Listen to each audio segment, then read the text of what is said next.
जो भी आप में से अपनी ज़िंदगी को शानदार बनाने के लिए जोखिम लेने को तैयार है, मेरी नज़र में वही एंटरप्रेन्योर है, वही उद्यमी है। उसूलों पे जो आँच आए तो टकराना ज़रूरी है, जो जिंदा हो तो फिर जिंदा नज़र आना ज़रूरी है। इस देश को नौकरी मांगने वालों से ज़्यादा नौकरी देने वालों की ज़रूरत है, लेकिन कोई भी उद्यम जो सिर्फ पैसा कमाता है वो समाज को फ़ायदा नहीं पहुँचाता है। सो विकास दिव्यकीर्ति सर के बारे में मैं आपको कुछ चंद लाइंस में इनका इंट्रोडक्शन देना चाहूंगी। He is an Indian educationist, entrepreneur and founder of Drishti IAS, an institute that provides coaching for civil service aspirants in India. मैं चाहती हूं सर कि आप हमारी ऑडियंस को एड्रेस करें with few words. आप सभी को नमस्कार।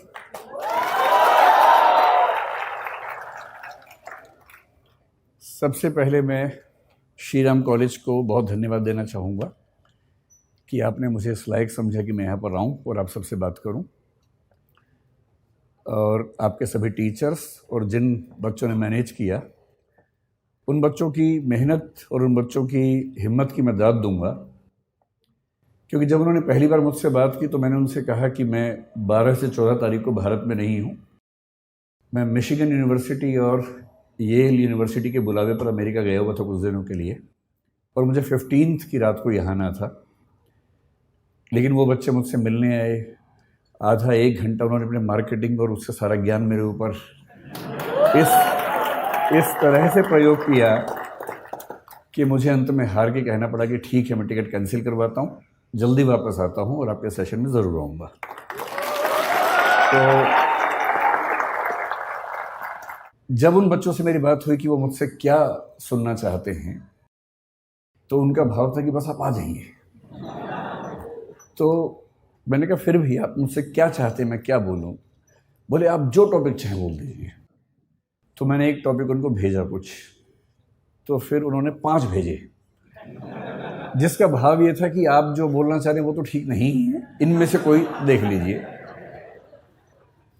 वो बड़े अच्छे टॉपिक्स थे और 5 टॉपिक्स बड़े अच्छे थे, जिसमें से एक था पर्पस ड्रिवन एंटरप्रेन्योरशिप, एक था role of ethics in business, एक था role of philosophy in business, एक था stoicism, the importance of stoicism in business. ऐसे करते करते कुछ चीज़ें बताई और बताया कि क्योंकि ये बिजनेस कॉन्क्लेव है तो हम ये ज़रूर चाहेंगे कि थोड़ा सा पर्सपेक्टिव इकोनॉमिक्स पर, बिजनेस पर, इन चीज़ों पर आपका रहे। तो वो टॉपिक्स इतने प्यारे थे और एक डाइवर्सिटी इंक्लूजन पर था, और आज 14 अप्रैल का दिन डॉक्टर अंबेडकर का जन्मदिन भी है, तो डाइवर्सिटी इंक्लूजन की बात आज के दिन करना तो वैसे ही बड़ा मानीखेज है, मीनिंगफुल है।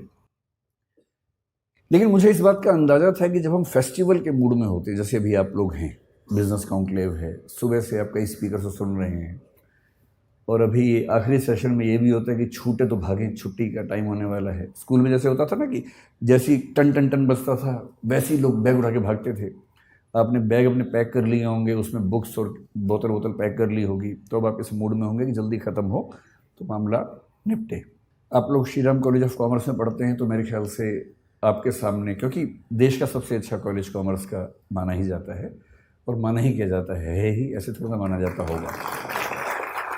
मतलब मेरी समझ ये है कि कोई ब्रांडिंग ऐसे ही नहीं हो जाती है। अगर किसी कॉलेज या किसी व्यक्ति की साख है तो वो साख न तो रातों रात बनती है, न हवा में बनती है, और अगर वो लॉन्ग सस्टेन्ड क्रेडिबिलिटी है तो उसका मतलब है कि उसमें कुछ तो बात होगी ही, तभी उसकी क्रेडिबिलिटी उस तरह की है। तो मैं जब देखता हूँ आजकल के बच्चों को, नई पीढ़ी को, और मैं उनके जब डायलेमास को समझने की कोशिश करता हूँ, तो मैंने पाया कि उनके सामने सबसे बड़ा डायलेमा ये होता है, स्पेशली उनके दिमाग में जो कॉमर्स या मैनेजमेंट की दुनिया से हैं, जैसे कि आप हैं, कि हम बड़े होने के बाद क्या करें। नौकरी करें में फिर बहुत सारे ऑप्शंस, प्राइवेट सेक्टर में जाएं, किसी स्टार्टअप में नौकरी कर लें, सिविल सर्विसेज में जाएं, कोई और नौकरी कर लें, एकेडमिक्स में चले जाएं। एक तो ये सवाल, और दूसरा ये सवाल कि क्या हम अपना स्टार्टअप शुरू कर दें, कुछ अपना उद्यम शुरू कर दें। और मैं देख रहा हूँ कि आजकल की पीढ़ी को एक शब्द बड़ा अच्छा मिल गया, स्टार्टअप। हमारी पीढ़ी ने भी स्टार्टअप किए। मुझे 2 साल पहले ही पता लगा कि जो मैं कर रहा हूँ कई साल से वो स्टार्टअप ही होता है। वरना मैं वरना तो मैं 3-4 साल से बड़ा परेशान था कि पूरा देश स्टार्टअप कर रहा है और हमने कभी किया ही नहीं। तो मुझे एक बार गूगल पे जाके सर्च करना पड़ा कि स्टार्टअप क्या होता है, व्हाट इज स्टार्टअप। तो पता लगा स्टार्टअप का मतलब अपना काम करना, इतना ही होता है। तो फिर मैं समझ गया कि अच्छा। तो मैंने 1-2 पढ़े लिखे लोगों से पूछा, तो जो मैं करता हूँ क्या वो स्टार्टअप हो सकता है? बोले हाँ वो स्टार्टअप, आपको तो सक्सेसफुल स्टार्टअप है। तो मुझे बड़ी खुशी हुई कि मैंने ये काम कर लिया। वरना दुविधा रहती कि सारी दुनिया कुछ कर रही है और हमारे वर्तमान सरकार उस पर इतना जोर दे रही है और हमने किया ही नहीं वो काम।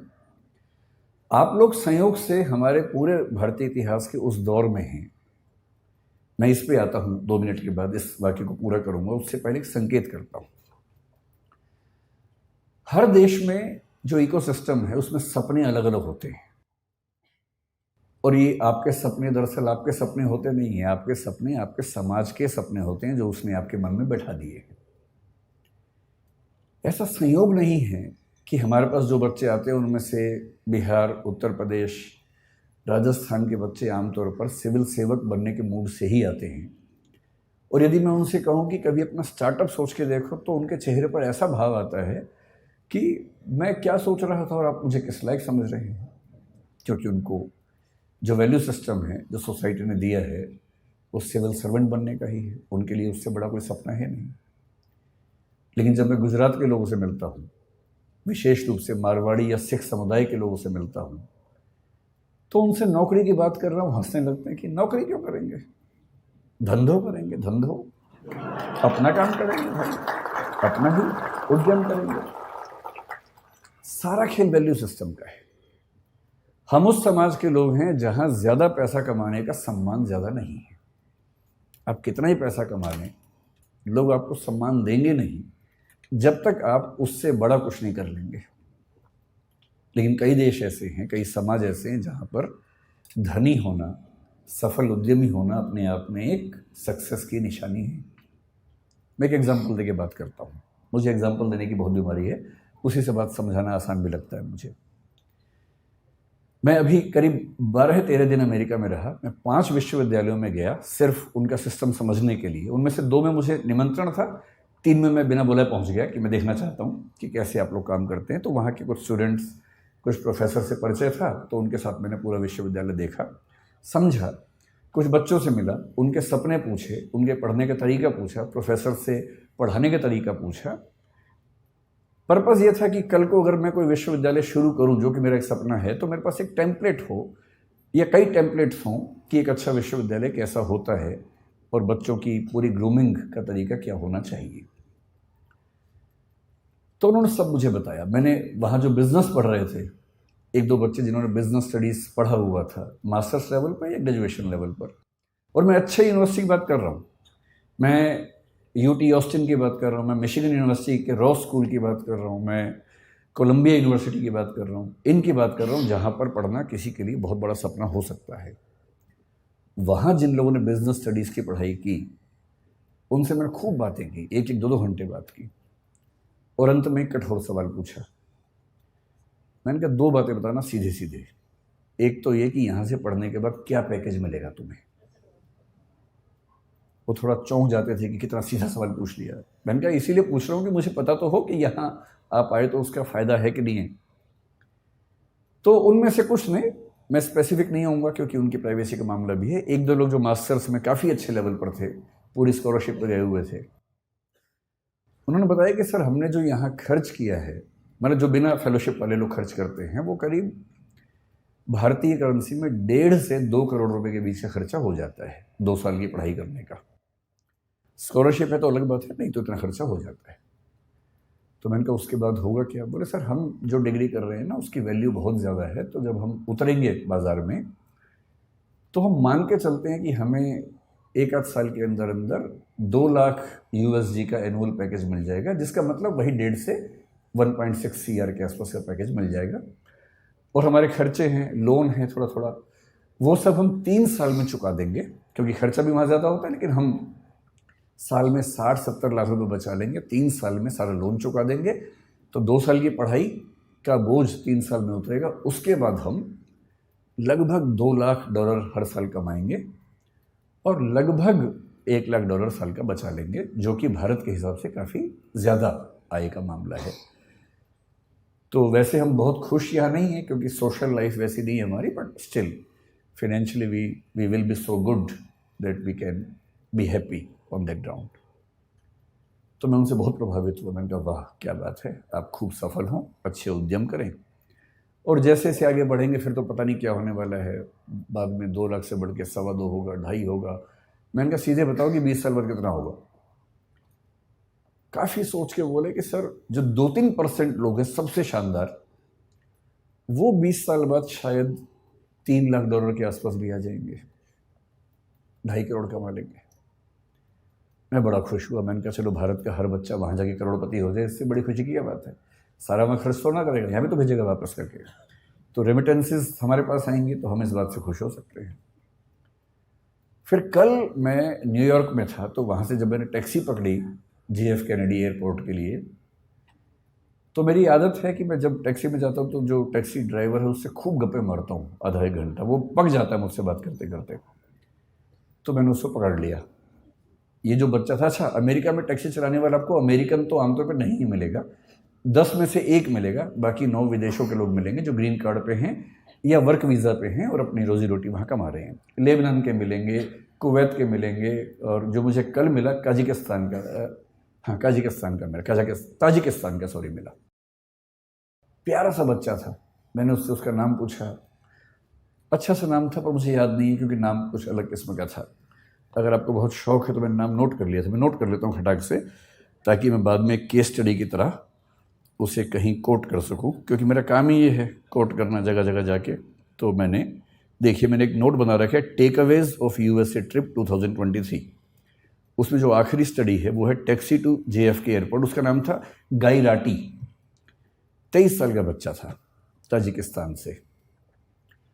मैंने उसको इंग्लिश नहीं आती थी, ताजिक भाषा आती थी जो मुझे नहीं आती थी, उसे हिंदी भी नहीं आती थी। अच्छा ऐसे में क्या होता है कि इशारों की भाषा में काम चलता है फिर थोड़ी देर के बाद तो। और इशारों की भाषा यूनिवर्सल है, और अंग्रेज़ी इतनी उसको आ गई थी कि सेंटेंस का स्ट्रक्चर नहीं आता था ना, बाकी तो आता ही था। आई गो ताजिकिस्तान ईयर, तो इतना बात समझ में आ गया था कि साल में एक बार जाता है। तो इस तरह से सिंटेक्स के बिना जो भाषा काम करती है उस भाषा में काम चल रहा था। तो मैंने पहले उससे पूछा व्हाट्स योर नेम। उसने घूर के देखा, मैं कहा नेम, वो समझ गया नेम पूछ रहा है, तो उससे बताया गाई राटी। फिर मैंने कहा एज, तो उसने कहा 23 ईयर्स। भारत में फूफा लोग इतना करने के बाद तो रिश्ता तय कर लेते हैं। तो उसके चेहरे पर भी ये भाव था कि क्या ये बार रिश्ता तय करने वाला है। तो मैंने उससे कहा नहीं मैं तो कुछ और पूछना चाह रहा हूँ। फिर मैंने कहा गाई राटी कब से हो अमेरिका में? उसने कहा 1 ईयर। तो मैंने कहा वीज़ा कैसे मिला? बोला ग्रीन कार्ड। तो मुझे ध्यान आया कि ग्रीन कार्ड के मामले में डाइवर्सिटी पॉलिसी काम करती है, हर देश से कुछ लोगों को मिलता है, तो उसमें उसको मिल गया होगा। तो मैंने बहुत सहानुभूति के भाव से पूछा, मैंने गाई राटी कितना कमा देते हो यार? मुझे लगा बोलेगा बहुत कम कमाता हूँ, इस भाव से थोड़ी सी टिप मिल जाए अंत में, और मैं उसको बहुत खुश होकर $10 की टिप दूंगा और एहसान कर दूंगा अंत में, मुझे भी खुशी हो जाएगी। तो उसने कहा कि ऑलमोस्ट $400 to $500 एवरी डे।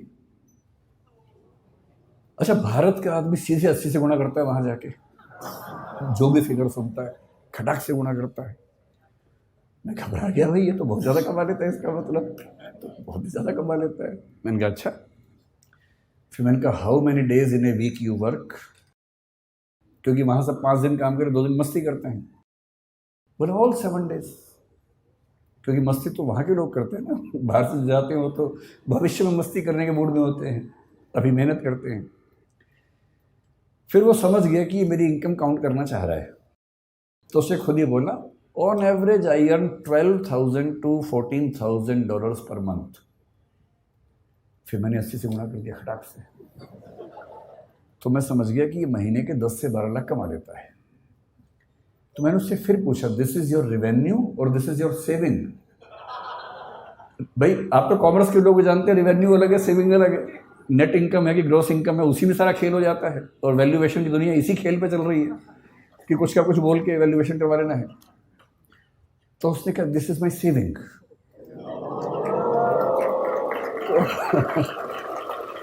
अब अब मुझे घबराहट होने लगी, क्योंकि वो 10 से 12 लाख महीने का कमा रहा था और उसको 12 से गुणा करूँगा तो 1 करोड़ 20 लाख से 1 करोड़ 44 लाख हो जाएगा साल का, जो कि 2 साल की MBA करने के बाद 3 साल लोन चुकाने के बाद भी लगभग उतना हो रहा था। तो आप लोग बुरा मत मानिएगा, MBA वाले लोग है ना, आप लोग कॉमर्स की दुनिया में पढ़ रहे हैं, बुरा मत मानिएगा, मैं तो केवल ये बताना चाह रहा हूँ कि दुनिया के रुझान क्या हैं। तो मैंने बड़ा हौसला मन में रख के सोचा कि कहीं तो MBA वालों को ऊपर उठाऊं।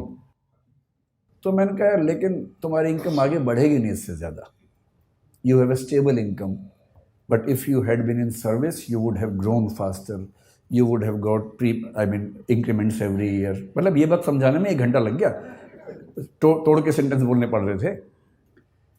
तो उसने कहा no, I am buying 2 more taxis. तो मैंने कहा भाई अभी सेल्फ ड्राइविंग कार की परमिशन तो मेरी नहीं है कि तुम 2 टैक्सी लेके चला दोगे बिना ड्राइवर के, ऐसे कैसे होगा, तुम कितनी चला लोगे। पर no, I will get 2 drivers from Tajikistan and the per hour minimum wages is $10 to $12। तो मैं उनसे दिन में 10 घंटे काम करवाऊंगा, $120 उनको दूंगा, और मैं एक टैक्सी से 400-500 कमा लेता हूँ, 120 दे दूंगा, तो भी मेरे पास मतलब 350 की एवरेज एक कार से बचेगी। 2 से 700 7 दिन चलाएंगे तो मोटा मोटा मान के चलिए कि मामला बड़ा रिस्की हो जाएगा। तो फिर मैंने टिप दी नहीं उसको।